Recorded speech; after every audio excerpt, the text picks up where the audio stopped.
Alam mo ba na noong araw ginagamit ng mga magulang ang takot sa ahas para turuan ang mga bata?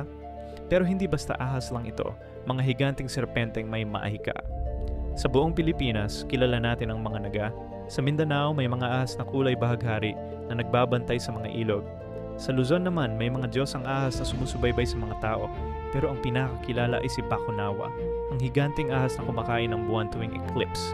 Kaya pala noon na nagkakaingayan ng mga tao para takutin si Bakunawa at ibalik ang buwan. May mga kwento rin ng mga ahas na nagbabago anyo.